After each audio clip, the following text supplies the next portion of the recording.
제가 만화 사도신경을 했는데 사도신경 우리가 설명한 내용을 그대로예요.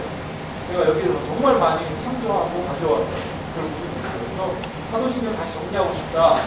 만화라는 좋은 콘텐츠가 있어서 참 좋은 책이고요. 그 다음에 니고데모의 안경이라고 해서 이 안경 쓰자는 거예요. 니고데모의 안경. 그래서 성경으로 이렇게 줄을 매서 메고 다녀라. 이 중요한 얘기를 하세요. 기독교 세계관에 가장 기초적인 정말 쉽게 너무 잘 쓴 책 안 읽는 사람에게 독서를 좀 도전하면서 쓰는 책이 책 읽는 방법으로 바꾸면 인생이 바뀐다. 그래서 이 책을 통해서 독서에 대한 도전을 방법에 대해서 많이 깨달았던 그런 좋은 책입니다. 그리고 개혁주의 서론 제목이 어때요? 딱딱하죠.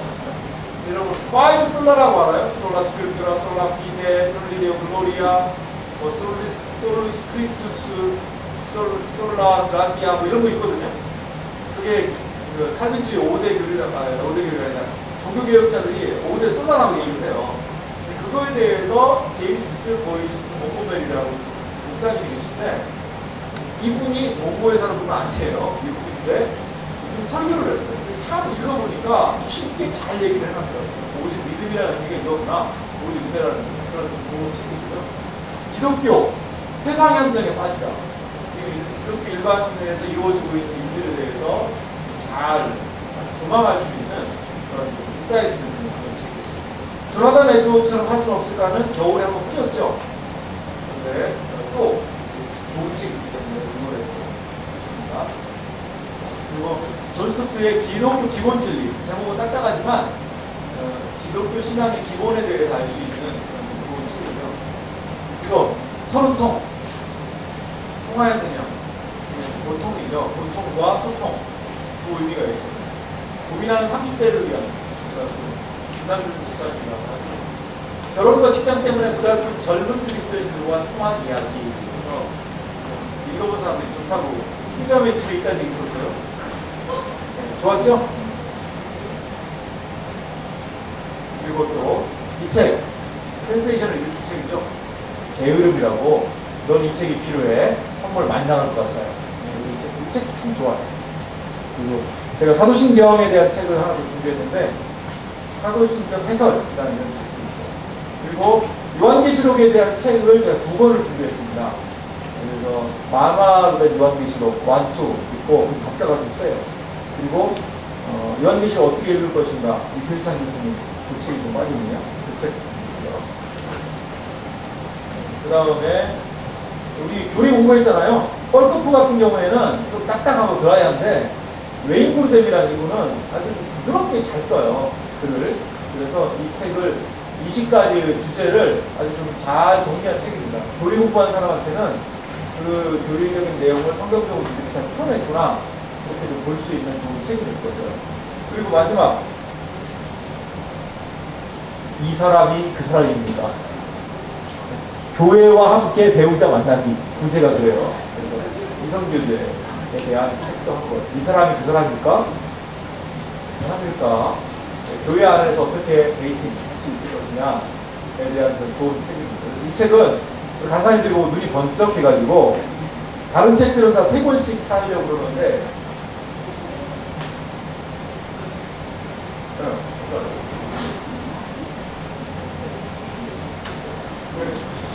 이 책은 7권 주문하면 돼요.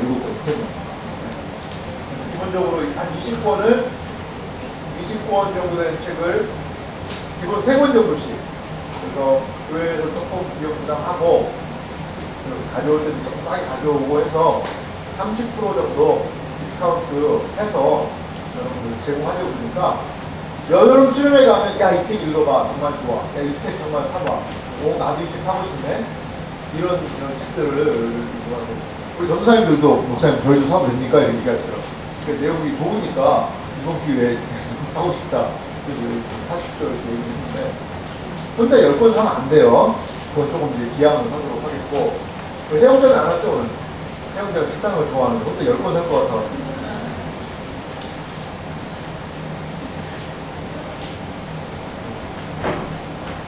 그래서 홍보를 좀 해주세요. 그래서 10,000원 정도 가져가면 여기서 책 다 살 수 있어요. 한 권씩은. 10,000원 정도만 가져가면 한 권을 살 수 있다는 거야. 그러니까 10,000원이 넘는 책이 없다는 거죠. 가격대도 그렇게 10,000원이 넘는 책이 있겠구나. 있겠네.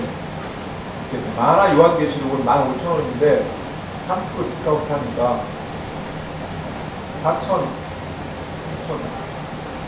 15,000원인가? 그렇죠? 4,500원이니까 1,500원. 500원짜리 하나 더 준비를 해야 되겠네요.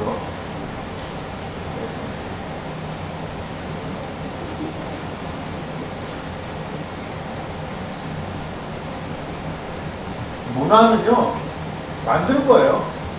문화는. 그리고 우리가 하면 그게 문화야. 그래서 여러분 수련회 때는 이제 북테이블을 지속적으로 앞으로도 좀 진행을, 어때? 좀 이렇게 하면 너무 좀 장사성이 밝은가요? 그러진 않죠? 할수록 교회는 손해야. 왜? 돈을 대줘야 되니까. 그래서 여러분들이 같이 동참했으면 좋겠습니다. 혹시 북테이블 운영에 관한 질문은? 질문 있어요? 네? 네, 좀 해보려고요. 끝날 때까지.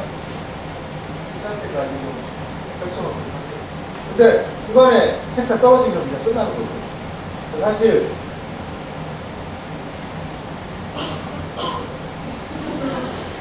머리 한 거 같아요. 아이스크림 좀 문제지만 어떻게 문제 거기다가 늦게 오는 수. 아까 누가 아이스크림 재원이 못 먹었죠? 우리 맛있게 먹고 있는 거예요. 여기 재화자매도 하나 갖다 주세요. 제일 맛있는 걸로. 일로 와요. 앞으로 아이스크림 좀 늦은 사람들은 다 앞으로 오는데 앞으로 이쪽으로 아이스크림 받아가지고 재화자매 거까지 같이 먼저 갖다 주고. 뭔 소리죠? 뭔 소리죠?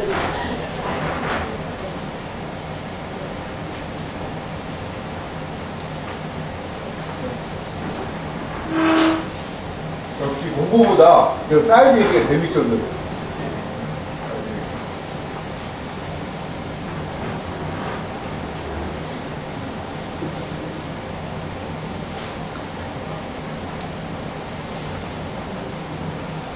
냉장고에 넣으면 안 될까요?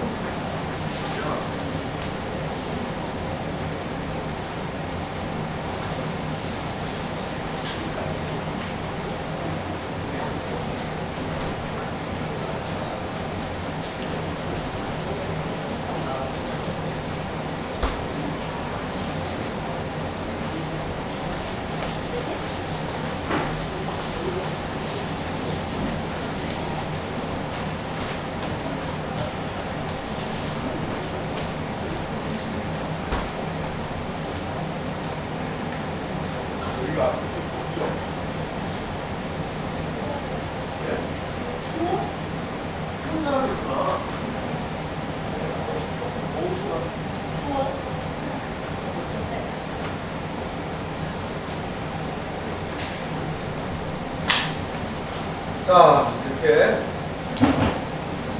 여러분 기독교 출판 많이 도와줘야 돼요. 그래야 좀 좋은 책들이 나오지 이상한 책들만 많이 나오면 안 되니까 기독교 출판 여러분 안 읽어도 사야 돼. 선교적인 사명을 가지고 사주세요.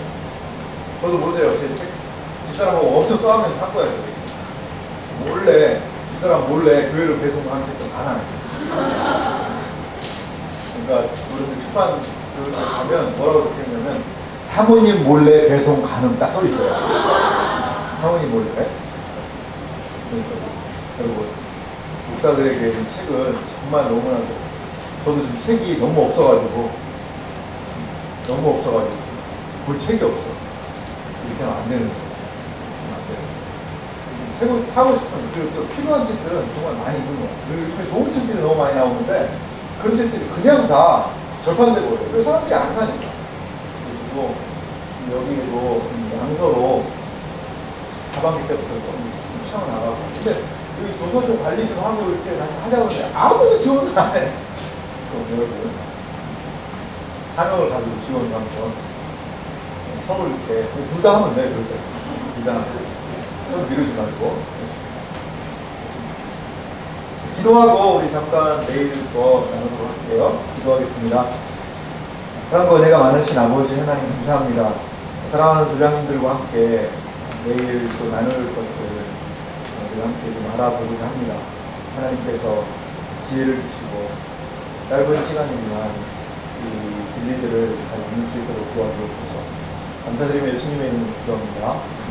아멘. 지난 2주간에 걸쳐서 우리가 요한계시록에 대해서 좀 읽어봤죠? 1장부터 11장까지 있고 12장부터 22장까지 다 읽었어요? 읽으니까 좀 어땠어요? 뭔 말인지 모르겠죠? 솔직히 이게 뭔 말인가 모를 거예요. 근데 오늘 이 시간을 통해서 오늘 이 시간만 정신 바짝 차려도 앞으로 평생 성경 읽어야 되는데 요한계시록에 대한 뼈대가 탁 세워져요. 임상 벌써 한 거야. 이거. 임상적으로 거쳤어. 사실 지난주 주일에 제가 지지난주죠 벌써 휴가 가기 전에 우리 이번 수련회 때에 조장들을 세워서 조장들하고 이 구조 공부를 한번 했어요. 했는데 제가 물어보지도 않았는데 얘기하다가 어땠냐고 물어봤구나. 물어봤는데 그 구조 공부를 하고 요한계시록 읽으니까 더 잘 이해가 된다는 거예요. 짧게 그냥 뭐 엄청나게 한 것도 아니에요. 그만큼 한 그 성경을 읽을 때 구조를 파악하고 의미를 파악한 상황에서 읽는다는 것은요 장점이 있는 거예요. 장점. 내일 제가 공개적으로 지체들하고 설교하면서 구조에 대한 이야기 할 겁니다. 하고 세부적으로 1장, 1장, 한 장 한 장에 어떤 내용들이 있는지까지 다 얘기하려고 해요. 그래서 전체적인 내일 좀 개론을 하려고 그러니까 여러분들도 동참해서 들었으면 좋겠다는 생각이 들어요.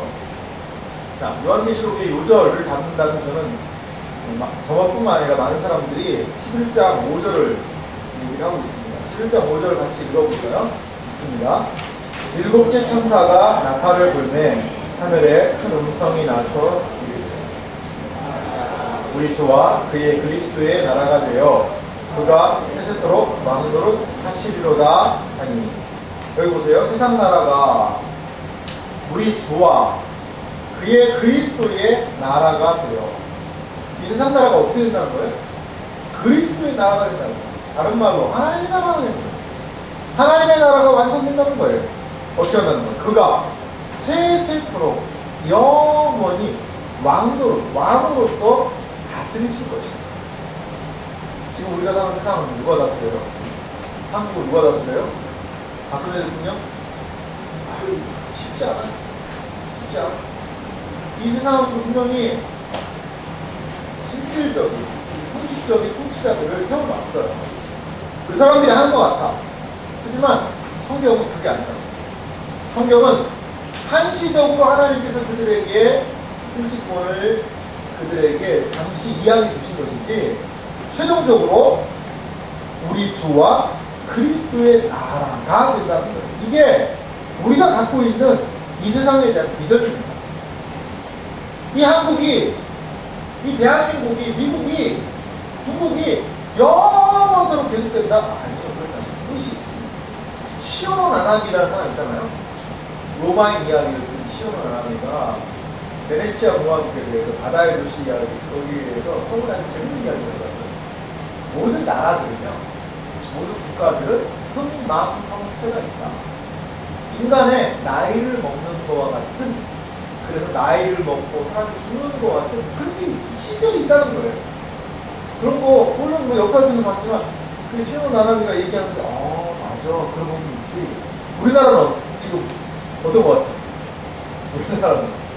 우리나라 태어난 지가 얼마나 됐어요? 대한민국이라는 나라가 태어난 건 1940년이죠? 8년이죠? 아니죠? 대한제국부터 해야 되나? 고정비 대한제국부터. 조선이라는 나라를 마무리하고 대한제국이 이제 시작되잖아요. 헌법을 그때 만들었구나. 47년. 이렇게 이 나라가 조선이라는 나라를 마무리하고, 물론 우리가 연결되지만 새롭게 대한민국이라는 나라가 세워지는데, 지금 우리나라는 어느 날 휙 망해버리지는 않겠지. 망해버리지는 않겠지만 조선이라는 나라가 망하리라고 사람들이 생각했을까? 그 사람 생각 안 했을 거예요. 하지만 조선이라는 나라는 역사상에 없어졌잖아. 없어졌잖아. 몽골이라는 제국도 그 대제국을 이뤘었지만 지금은 소수로 완전히 찌그러져 있잖아. 성경에도 나와요. 애국은 이게 참 미안한 말인데 애국은 다시 나라를 흥하게 이루지 못할 것이라는 성경이 있어요. 어떤 사람은 그것 때문에 지금 애국이 저렇게 찌그러져 있는 거다. 애국이 어땠어요? 예전에는 세계 최강 대국이었거든요. 이런 부분. 그러니까 이러한 역사들을 하고 있는 이 세상의 나라들을 우리가 볼 수 있다는 것이죠. 그런데 그런 나라들의 종국이 어떻게 될 것이냐. 최종적인 것이 우리 주와 그리스도의 나라가 된다는 거예요. 이게 성경의 비전입니다. 이게 성경의 비전입니다. 우리 그리스도인들이 이 세상에서 대한민국에서 잘 먹고 잘 사는 건 현세적이죠. 근데 저는 이번 요한계시록 수련회를 통해서 우리가 현세적으로도 잘 사는 것이 중요하죠. 하지만 그리스도인들은 현세를 뛰어넘어야 된다고 봐요. 현세적인 현세에서 이 땅에서 잘 사는 거야. 여러 가지에서 잘 살 수 있어요. 그렇지 않아요? 여러분 인문학 선생만 열심히 읽어봐요. 거기에도 얼마나 좋은 얘기 많아. 그대로만 따라 살아봐. 아니 논어 펴놓고 저도 가끔 논어 읽거든요. 재밌어요. 야, 완전 좋은 책. 논어가 분량이 뭐 몇 페이지나 될까? 얼마 되지도 않잖아요. 근데 그게 역사를 바꾼 책이라고 해요. 많은 사람들이 그렇게 얘기를 해요. 논어대로만 살아도 이 세상에 사는 문제 없어요. 성경보다 어떻게 보면 윤리적, 도덕적으로, 일차적으로 잘 쓴 책이에요. 그러면 이 성경의 가치, 요한계시록의 가치는 뭐예요? 요한계시록이 이 세상에서 잘 먹고 잘 살자는 책이에요? 그건 아니거든요. 안 먹을 책이에요. 어떤 안 먹? 지금 현세적인 나라와 이 세상과 미래의 하나님의 나라, 이 세상의 나라, 이 세상이 과연 어떻게 될 것인가에 대한 장래에 대한 비전을 요한계시록은 우리에게 보여주고 있다는 거예요. 신자들은 이 땅에 살 때 이 세상에 사는 것으로만 국한된 존재로 살 수가 없다는 거예요. 그럼 우리의 미래가 어떻게 될 것인가? 신앙 안에서 기독교 신앙은 과연 우리의 미래를 뭐라고만 얘기하느냐? 그게 요한계시록이에요. 그게 요한계시록이 우리나라에게 앞에 있고 여러 가지 그런 상황에서 왜곡된 현실 가운데 놓여있기 때문에 우리도 불안한 미래를 늘 생각하는 거예요. 계시록 하면 아이고 무서워. 계시록 하면 아이고 뭐야 어려워. 그거는 잘못하다 이단되는 금서로 그렇게 생각을 많은 사람들이 하고 있는데 이 계시록을 제대로 바르게 파악하게 되면 미래에 대한 안목이 열린다는 거예요. 미래에 대한. 그래서 이러한 의미들을 생각하면서 우리 좀 봅시다. 서론을 제가 읽어볼게요. 요한계시록은 성도의 비전을 보여주고 있습니다. 성경의 마지막을 통해서 우리는 우리의 확실한 미래에 대해 알 수 있게 됩니다. 과정을 살아가는 사람들에게 마지막을 미리 안다는 것은 삶에서의 큰 위로와 안심을 줍니다. 우리가 계시록을 알아가는 과정을 통해 하나님 허락하시는 은혜를 경험하기 원합니다. 1번 문제를 같이 읽어볼까요? 읽겠습니다.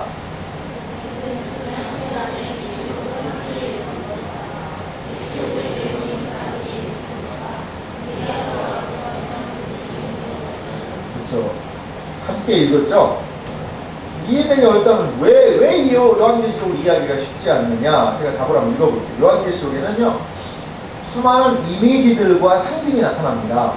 이 이미지들에 대한 해설이 계시록 자체에 부재합니다. 여러분 보세요. 첫째 인을 뗄 때에 흰 말이 등장합니다. 흰 말이 막 휘 다닌다. 뭐 큰 칼을 가지고 다닌다. 이게 끝이에요. 그러니까 그럼 둘째 인을 떼면 어떻게 되냐? 그렇게 해가지고 자, 흰 말이라는 것은 이러한 의미가 있고 이러한 의미가 있어서 이런 뜻이니라 이렇게 했으면 얼마나 좋아요. 그런데 요한계시록은 그걸 잘 안 해.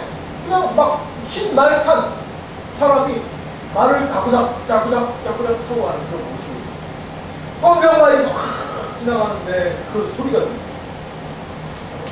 이제 밀과 보리가 이렇게 하고 포도주와 감담료는 해야지 마라. 이런 얘기를 들었다는 거예요. 그 끝이야. 이게 뭔 내용인지 모르는 거예요. 수많은 이미지, 상징들이. 요한계시록이 404절이에요. 404절인데 22장 404절인데 그 중에서 287절 정도가 구약 성경을 인용하고 있어요. 구약 성경의 이미지들을 차용하고 있다는 거예요. 그래서 좀 더 읽어볼게요.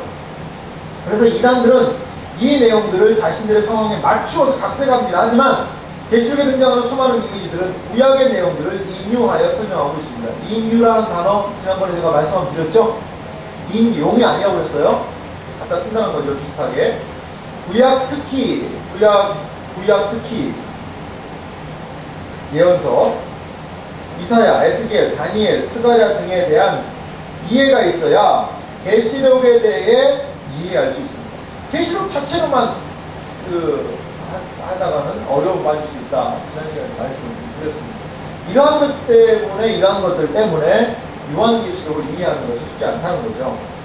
자, 이거는 제가 읽어볼게요. 계시록이 기록될 당시의 시대적인 상황은 어땠습니까? 이 요한계시록이 기록될 당시, 요한계시록이 보통 언제 기록됐다고 그래요? 여기다가 기록 안 했는데 설교할 때 내가 할 거예요. 언제를 여러분 알고 있어요? 계시록 기록이 언제 됐어요?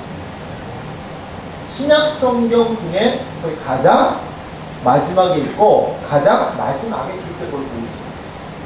그거 연대가 조금 늘어지긴 하는데 69년에서 AD 69년에서 96년으로 보고 있거든요.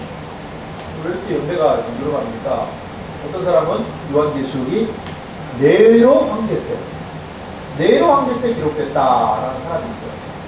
그런데 어떤 사람은 도미티안이라는 왕이 있습니다. 도미티안이라는 황제가 있는데 도미티아누스라고 부르죠. 그 사람의 재위 기간에 기록되지 않습니다. 근데 도미티아누스 때 기록된 걸로 많은 사람들이 보고 있어요. 일부 사람들이 로마 네로 때를 좀 생각을 하고 있고요. 그래서 그러한 때에 기록된 것으로 보고 있어서 거의 90년대 어떤 사람은 정확하게 핀포인트를 찍어가지고 사도 요한이 95년에 반모섬에 유배가 됐고 그 96년도에 이제 다시 풀려나게 되었으니까 95년도에 기록된 것이다 라고 요세푸스라는 사람이 있어요. 요세푸스라는 사람이 유대 역사를 이렇게 기록을 했거든요. 역사가인데 그렇게 이야기하기도 합니다. 근데 이제 많은 사람들이 이렇게 90년 어간이 아닐까. 오늘 저도 그렇게 보고 있어요. 그렇게 해야지만 요한계시록을 해석하다 보니까 풀리는 부분이 있어요. 네로가 죽고 네로가 그래서 얘기 좀 안 해요. 네로가 어떻게 죽은지 알아요? 네로가요. 그리스도를 엄청 핍박했어요. 자기가 로마 물질을 놓고 물질로 그 시상을 얻으려고 물질로 로마 주시고 불타는 로마를 보면 시를 적어요.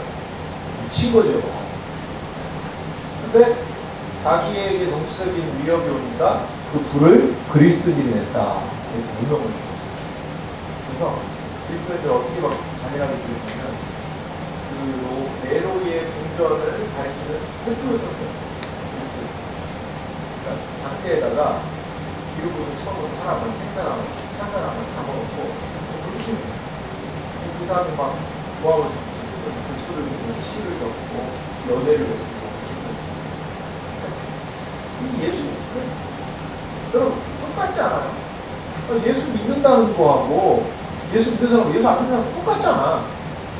예수 믿는다는 그 이유 하나만으로 이렇게 죽어야 된다는 게 이게 사회법상으로도 이게 합리합니까? 절대 불합리한 거예요. 똑같은 그 나라의 백성이고 시민이야. 예수 믿는다는 것 때문에 차별을 하고 막 불을 지르고 그거는요 정말 말이 안 되는 거예요. 요한계시록에서 그래서 순교자에 대한 이야기들이 많이 나와요. 5번째 인을 뗄 때 너희 순교자들에 대한 이야기가 많이 나오는데 거기 가서 얘기를 하겠고요. 이러한 좀 어려운 상황들. 그런데 이 네로가 나중에 자기가 자살을 해요. 칼을 가지고 목을 찔러주죠. 68년에 네로가 보통 죽은 걸 보고 칼로 찔러서 네로가 죽어요. 그런데 우리가 보겠습니다만 요한 13장에 보면 네로의 복귀 전설이 나와요. 이 네로가 다시 온다는 거예요. 다시 살아난다는 거예요. 그리고 파르티아라는 나라의 군사를 이끌고 와서 로마를 점령할 거라는 네로 전설이 그 로마에 퍼져 있었거든요. 그런 전설은 네로가 죽은 다음에 생겼을 거 아니에요. 그런 전설들의 영향들이 있었기 때문에 그 네로 때 보기에는 좀 어려운 거예요. 그래서 파르티아 이런 거 여러 가지 나라들을 살펴볼 때 도미티아누스 때 90년대에 요한계시를 기록되지 않았을까 이렇게 추정을 우리가 할 수 있습니다. 이런 말은 좀 너무 재미없고 어렵죠. 근데 좀 이해하는 데 도움이 되라고 했어요. 그리고 이제 요한계시록을 이해하는 데 있어서 배경적으로 중요한 두 가지 컨셉을 제가 다뤄왔어요. 첫 번째가 뭐예요? 첫 번째가 뭐죠? 황제 숭배예요. 황제 숭배에 대한 그런 이야기들을 좀 많이 얘기하고 있어요. 여러분 읽어보면 알아요. 읽어보세요. 제가 구체적으로 황제들의 연도는 뭐 네이버나 이런 데 찾아서 다 기록을 하는 거니까. 그래서 네로가 몇 년도에 있었죠? 네로 황제가 68년이에요. 68년까지. 54에서 68년까지. 네로 다음에 누가 있었죠? 69년부터 있을 때 베스파시아 누스라고 위에 보이죠? 이런 있어요. 그리고 도미티아누스, 도미티안이라고 얘기를 해요. 재위기간이 81년에서 96년.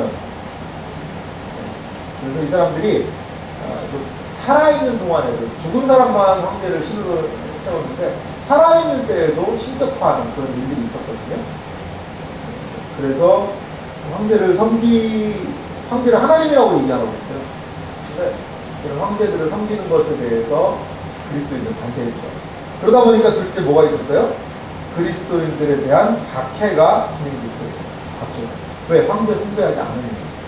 그래서 일곱 교회가 당하고 있는 박해는 유대인들에게서, 유대인들도 그리스도인들을 박해를 많이 했거든요. 그리고 로마 당국도 조직적으로 교회를 박해했던 그런 부분들도 우리가 좀 볼 수가 있습니다. 그래서 당시 교회는 공적 박해와 순교에 대한 위협 아래 놓여 있었다. 공적 박해, 그리고 순교에 대한 위협, 그리고 공동체에서 추방을 시켜버렸어요. 예수 믿는 자들한테. 이러한 상황 아래 요한계시록이 지금 기록된 거예요. 요한계시록이 기록된 상황은 뭐 그냥 평안하고 그냥 좋은 상황에서 기록된 것이 아니라 이런 황제를 숭배하지 않으면 쫓겨나고 추방당하고 때로 순교를 당하고, 그리고 기독교를 믿는다는 그 이유 하나만으로 자신들의 모든 지위가 박탈당하는 그런 매우 어떤 상황이에요? 어려운 상황이죠. 신앙생활하기 어려운 핍박이 있고 박해가 있는 상황 가운데서 이들이 이 요한계시록은 기록이 되었다는 것을 우리가 생각해 볼 수 있습니다. 그리고 사도 요한도 어떤 상황이었어요? 성경 봅시다. 요한계시록 1장 9절 말씀. 요한의 우리가 상태를 알 수 있는 것이 1장 9절입니다. 요한계시록 1장 9절 말씀.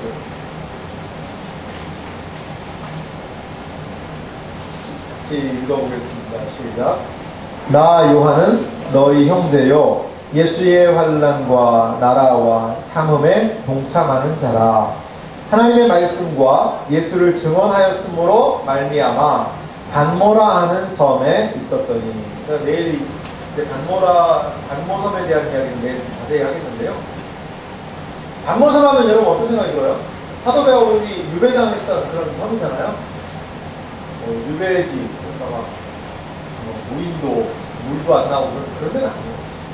반모섬도요, 사람들이 사는 도시가 형성됐던 작은 섬이거든요. 작은 섬이었고 살기가 나쁘진 않았던 것 같아요. 하지만 이제 사도 바울도 같은 연동되듯이 요한도 자유의 제약이 분명히 있었겠죠. 그리고 섬에 추방되어 있으니까 본격적으로 복음을 증거한다던가 그러한 일들의 제한을 받았겠죠. 자신이 목회하는 이 에베소 교회에서 사도 요한이 목회했다고 계속 봐요. 에베소 교회. 에베소 교회 사도 바울이 세웠기도 하지만 디모데가 목회하기도 했고 또 사도 요한이 목회한 그런 교회죠. 그래서 일곱 교회 우리가 알아보겠습니다만 일곱 교회 중에 처음 사랑은 잃어버렸지만 이단들을 막 물리칠 수 있었던 것, 그들이 진리에 대해서 명확하게 쟁쟁한 묵상들이 있었던 그런 것들도 우리가 배경으로 알 수 있는 겁니다. 사도 요한도 이러한 박해적인 상황에 놓여 있었던 것을 볼 수가 있습니다. 그리고 3번부터가 중요한 부분이죠. 3번 문제를 같이 읽어보겠습니다. 같이 읽습니다.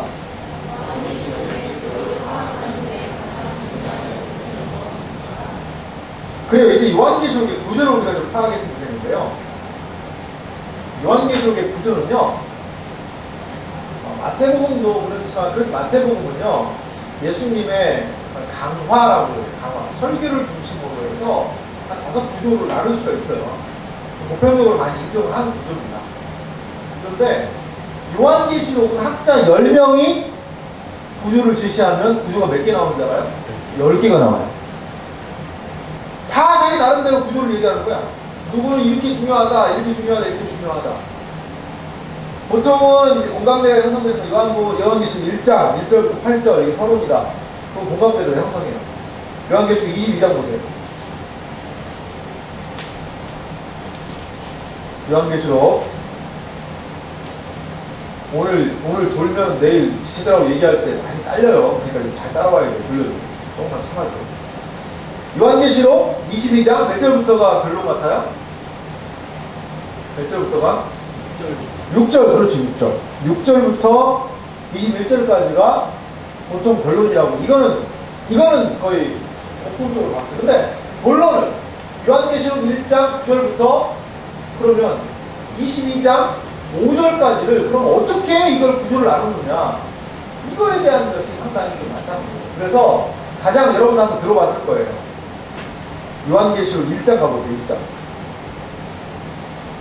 1장 19절 말씀 같이 읽습니다. 요한계시록 1장 19절 말씀 읽습니다. 시작. 그러므로 내가 본 것과 지금 있는 일과 장차 될 일을 기록하라. 여기 보면 어때요? 삼중시제가 등장하죠. 본 것은 뭐예요? 과거. 그 다음에 지금 있는 일은 현재. 그리고 장차 될 일은 미래죠. 이렇게 요한계시록을 과거, 현재, 미래의 3단계로 나누는 그런 구조를 사람들이 취하기도 했어요. 어때요, 여러분? 상당히 일리가 있죠? 설득력이 있다는 거예요.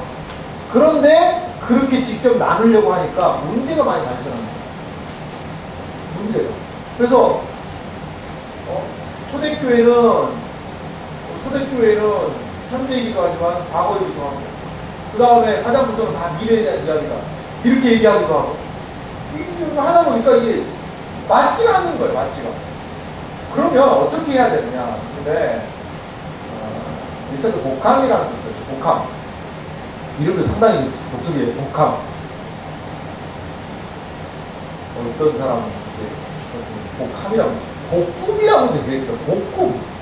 일자는 복꿈. 이렇게도 얘기를 했더라고요. 근데 이제 그 사람이 아주 기가 막히게 요한계시록의 구조에 대해서 제시를 했어요. 이게 뭐냐. 이거에 찬양을 한 거예요. 졸린 사람을 위해서 1장 3절 읽어봅시다.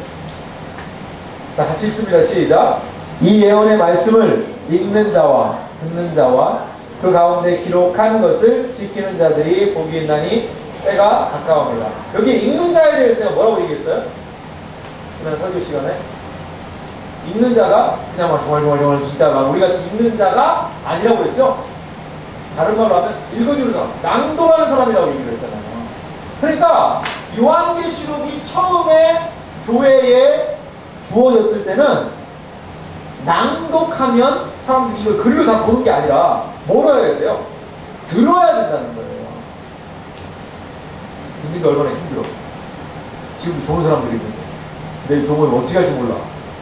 졸다가는 듣는 게 얼마나 힘들어요. 졸리고 힘들잖아. 그리고 이게 무슨 말을 하는지 모르겠네, 이런 생각이 많이 들잖아요. 그래서 이 리차드 복함이라는 이분이 연구한 거는 요한계시록의 본론 안에 동일한 단어가 있다. 동일한 단어. 우리도 이렇게 얘기하잖아요. 제가 뭘 얘기하다가. 자, 여러분, 잘 들으세요. 잘 들으세요. 이거는 이런 얘기입니다. 자, 여러분, 잘 들으세요. 이건 이겁니다. 자, 여러분, 잘 들으세요. 이건 이겁니다. 그럼, 잘 들으세요라는 단어가 들으면, 뭔가가 좀 있구나. 뭔 얘기가 하겠구나. 이런 것들을 우리는 이해할 수가 있죠. 마찬가지예요. 요한계시록 안에 반복되는 한 단어가 있다는 거예요. 그게 무슨 단어냐? 엔 푸뉴마티라는 단어. 엔은요, 영어의 인과 같은 거예요. 푸뉴마티는 홀리 스피릿, 홀리고스, 성령을 의미해요. 성령. 그러니까 성령 안에서 이 단어가. 그러니까 이 낭독자가 읽으면서 성령 안에서 엔 푸뉴마티. 그럼 엔 푸뉴마티 나왔네. 엔 푸뉴마티가 나오면 엔 푸뉴마티도 집중해야 되겠네. 엔 푸뉴마티. 그러니까 저런 사람들이 다 일어나잖아. 엔 푸뉴마티. 이렇게 그게 딱 4번 등장한다는 거예요. 그걸 제가 적어놨죠? 어디에요? 요한계시록을 성경을 펴면서 표시하고 찾아봅시다. 스마트폰 성경은 표시가 안 되네요. 그래도 적어보면서 1장 9절 요한계시록 1장 9절 말씀을 같이 1장 10절이죠. 10절 말씀을 한 목소리로 같이 읽습니다. 시작. 주의 날에 내가 성령에 감동되어 내 귀에서 나는 나팔소리 같은 큰 음성을 들으니. 성령에 감동되어 우리말은 이렇게 해석을 했어요. 하지만 원어는요 똑같아요. 엔 푸뉴마티예요. 자, 여기 한 군데 나오고요. 4장 넘깁시다. 4장 2절 말씀 같이 한번 읽어볼까요? 읽습니다. 내가 곧 성령에 감동되었더니 보라 하늘에 보좌를 베풀었고 그 보좌 위에 앉으신 이가 있는데, 여기는 성령에 감동되었다. 이것도 엔 푸뉴마티, 성령 안에서라는 그런 의미였어요. 그 다음에 쭉 넘어가세요. 17장 3절 말씀 같이 읽어볼게요. 곧 성령으로 나를 데리고 광야로 가니라. 내가 보니 여자가 붉은 빛 짐승을 탔는데 그 짐승의 몸에 하나님을 모독하는 이름들이 가득하고 7 머리와 10 뿔이 있으며. 여기에도 곧 성령으로, 이것도 엔 푸뉴마티예요.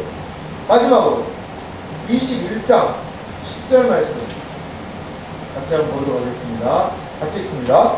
성령으로 나를 데리고 크고 높은 산으로 올라가 하나님께로부터 하늘에서 내려오는 거룩한 성 예루살렘을 보이니. 이렇게 4군데에 걸쳐 성령 안에서라는 단어가 있거든요. 요한계시록 안에요 성령이라는 단어가 여러 번 나와요. 하지만 성령이라는 단어가 여러 번 나오는 건요, 보세요. 2장 7절도 보십시오. 귀 있는 자는 성령이 나오잖아요. 이건 성령 안에서는 엔 푸뉴마티는 아니에요. 이런 엔 푸뉴마티를 중심으로 이 4번 나온 것이, 그런데 그냥 뭐 우연히 나올 수 있지 않아요? 그래요. 그렇게도 할 수 있겠죠. 그런데 한 번에 엔 푸뉴마티가 나와서 그 엔 푸뉴마티가 가지고 있는 그 바운더리에 있는 내용들을 하나로 묶을 수가 있더라는 거예요. 두 번째 엔 푸뉴마티에 있는 내용들을 하나로 묶을 수가 있더라는 거예요. 세 번째 엔 푸뉴마티에 있는 내용들을 하나로 묶을 수가 있더라는 거고, 4번째 엔 푸뉴마티가 나온 그 어간의 구절들을 하나로 묶을 수가 있더라는 거예요. 그게 뭐예요? 그게 4번입니다. 이렇게 구분된 4부분이 각각 의미하는 것은 무엇입니까? 자, 1번 첫 번째 환상은요, 지상교회를 의미합니다. 7교회가 여기에 나와요. 몇 장부터 몇 장? 1장 9절에서부터 3장 22절까지. 우리가 요한계시록을 제일 잘 아는 그 여기잖아. 7교회. 제일 이해가 잘 되는 게 여기잖아. 그렇죠, 여러분들? 읽어보니까 여기 7교회예요. 그 다음에 심판받는 세상에 대해서 4장에서부터 나와요. 여러분 읽어봤지만 4장은요, 4장 펴보세요. 여러분들 4장 펴봅니다. 4장은요, 이후에 내가 보니 하늘에 열린 문이 있는데 내가 들은 바 처음에 내게 말하던 나팔소리 같은 큰 음성이 이르되 이리로 올라오라. 이후에 땅이 일어날 일을 내가 내게 보이리라 하시더라. 그러면서 하늘에 보좌가 베풀었고, 이 환상으로 시작하거든요. 두 번째 환상은요, 이게 뭐 하늘인데 무슨 세상입니까? 이렇게 얘기할 수도 있을 거예요. 그런데 두 번째 환상에 가장 중요한 게 뭐예요? 거기 적어놨죠? 뭐가 나와요? 일곱인 나팔 대접. 이 인나팔 대접의 일곱 심판, 세 가지 심판이 일곱 차례에 걸쳐 37에 21, 21번에 일어나거든요. 그게 핵심이에요. 그런데 뭐 하늘에서 시작하잖아요. 이게 무슨 세상 이야기예요. 왜 세상 얘기를 했을까요? 4장하고 5장에서? 그건 뭐냐면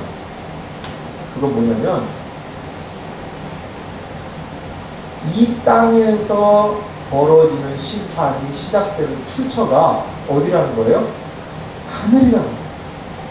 그래서 4장과 5장을 하늘의 이야기에서부터 심판의 이야기로 풀어나가요.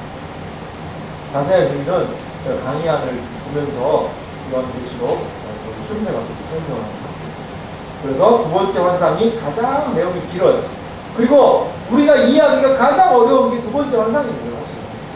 그리고 막 읽을 때도 무섭잖아. 그런 부분들을 생각할 수가 있어요. 세 번째 환상 볼게요. 최종적인 심판의 세상. 세상에 최종적으로 심판받는 거예요. 거기 뭐가 나오냐면 큰 성 바벨론이라는 게 나와요. 그리고 큰 성 바벨론이 18장에 무너졌다 이런 부분이 나오거든요. 근데 17장에서부터 20장은 그 바벨론의 멸망, 이 세상의 멸망으로 묶을 수가 있다는 거죠. 거기에 19장에 보면 예수님 재림하신 장면이 나옵니다. 예수님 재림 장면이 거기 나와요. 천년왕국에 대한 부분 나오고 사탄이 마귀가 불못에 빠뜨려지고 그리고 최후의 심판, 보좌에서 심판하는 장면이 거기 다 나옵니다. 그래서 최종적인 세상의 심판으로 묶을 수가 있고요. 마지막 네 번째 환상은 뭐겠어요? 천상의 교회, 거룩한 성 새 예루살렘에 대한 이야기가 나와요. 그래서 요한계시록은 마지막에 두 성과 두 여인에 대한 이야기예요. 한 성은 뭐예요? 큰 성 바벨론. 이건 세상에 대한 상징이에요. 이 세상이 추구하는 게 뭐예요, 여러분? 크기 아니에요, 크기? 제가 내일 설교 시간에는 특정 업체니까 얘기 안 하겠습니다만 지금은 자연스럽게 얘기하고 비 있잖아요. 비 군대 갔나? 제대 했나? 김태희하고 사귄다네. 진짜예요? 비가 롯데카드를 선전을 한 걸 봤어요.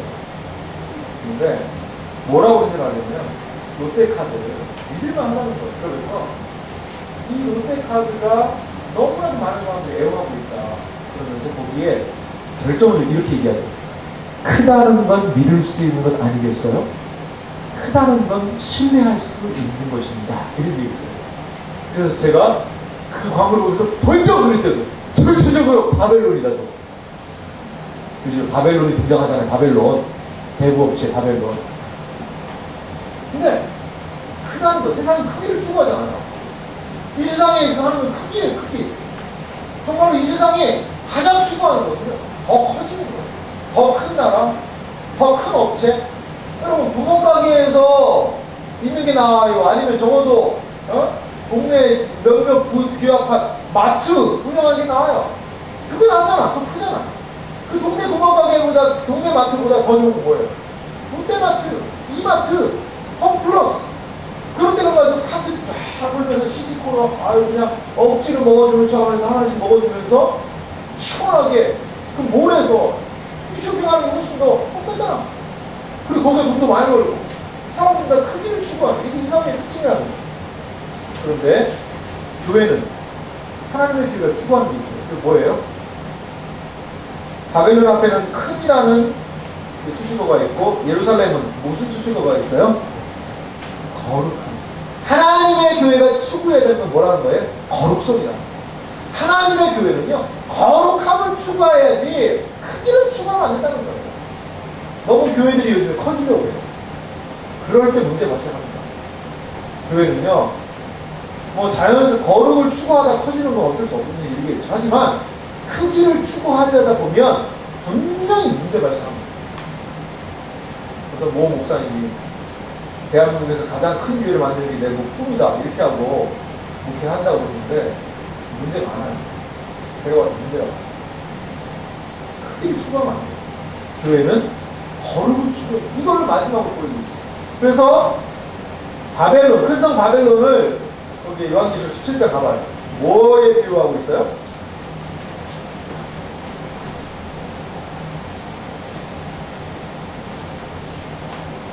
자, 17장에 보면 1절에 이리로 오라 많은 무리에 앉은 큰 뭐예요?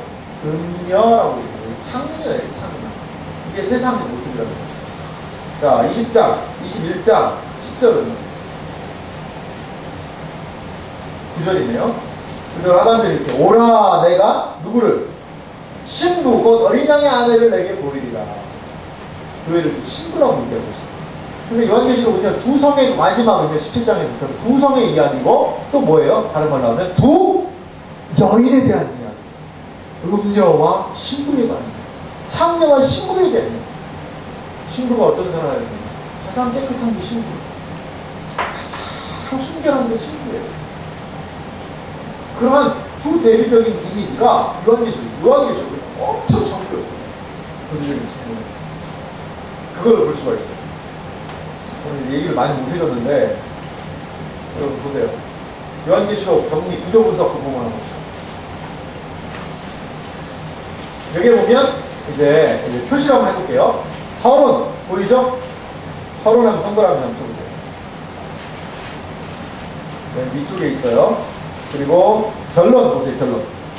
결론, 소망 그 부분 있죠. 이 표는요. 이필찬 교수님이라는 분이 있어요. 요한계시록 어떻게 읽을 것인가라는 책을 어떤 그 이만철이라는 목사님이 표로 정리를 한 거예요. 그 책의 내용에 기반이 된 건데, 저도 이 책을 통해서 또 많은 인사이트를 얻은 책이에요. 자, 그러면 첫 번째 환상을 어디까지 표시할래요, 여러분? 첫 번째 환상 어디예요? 1장 9절에서부터 3장 22절. 일곱 교회를 향한 메시지. 이게 첫 번째 환상이겠죠? 첫 번째 환상이고, 어떤 이야기예요? 지상교회에 대한 이야기죠? 옆에, 잘 모르겠으면 옆에 두고 하세요. 그래서 4번을 답을 보면서 대답해도 좋아요. 자, 두 번째 봅시다. 두 번째 환상 어디서부터 어디예요? 4장에서부터 몇 장이죠? 16장까지죠? 가장 길어요. 그러니까 하늘 성전에 대한 환상과 더불어서 심판이 이루어지고 있죠? 심판. 그러니까 하늘 성전은 심판에 뭐라고 얘기했어요? 출처라고 얘기했죠? 4장과 5장이 출처예요. 그리고 봅시다. 7 인심판이 진행이 되는데 6장에 보면 1에서 6의 구조예요. 1에서 6. 그러니까 첫째 인을 뗄 때, 둘째 인을 뗄 때 1, 6이 있고, 그 다음에 7번째 인을 떼요, 안 떼요? 안 떼요. 그 다음에 7장에 등장하는데 이걸 뭐라고 부른다는 거예요? 삽입이라고 부른다는 거예요. 삽입. 막간이라고도 얘기합니다. 어딘지 지금 따라오고 있어요? 맨 위쪽 보고 있어요. 위쪽. 자, 그 다음에 8장에 7번째 인을 떼죠. 7번째 인을 떼고 바로 그 다음에 7 나팔 심판이 1, 4 나팔을 불고 5, 6 나팔을 이렇게 불어요. 8장까지가 1, 4고 9장에서부터 5, 6 나팔을 불고 그 다음에 또 뭐가 등장합니까? 삽입이 등장해요. 이게 하나의 특징이에요. 구조적인 특징.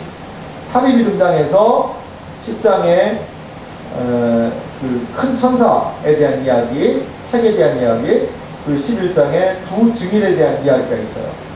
그리고 11장에 우리가 읽었던 통역 구절이죠. 그것과 중심으로 7번째 나팔을 불고요.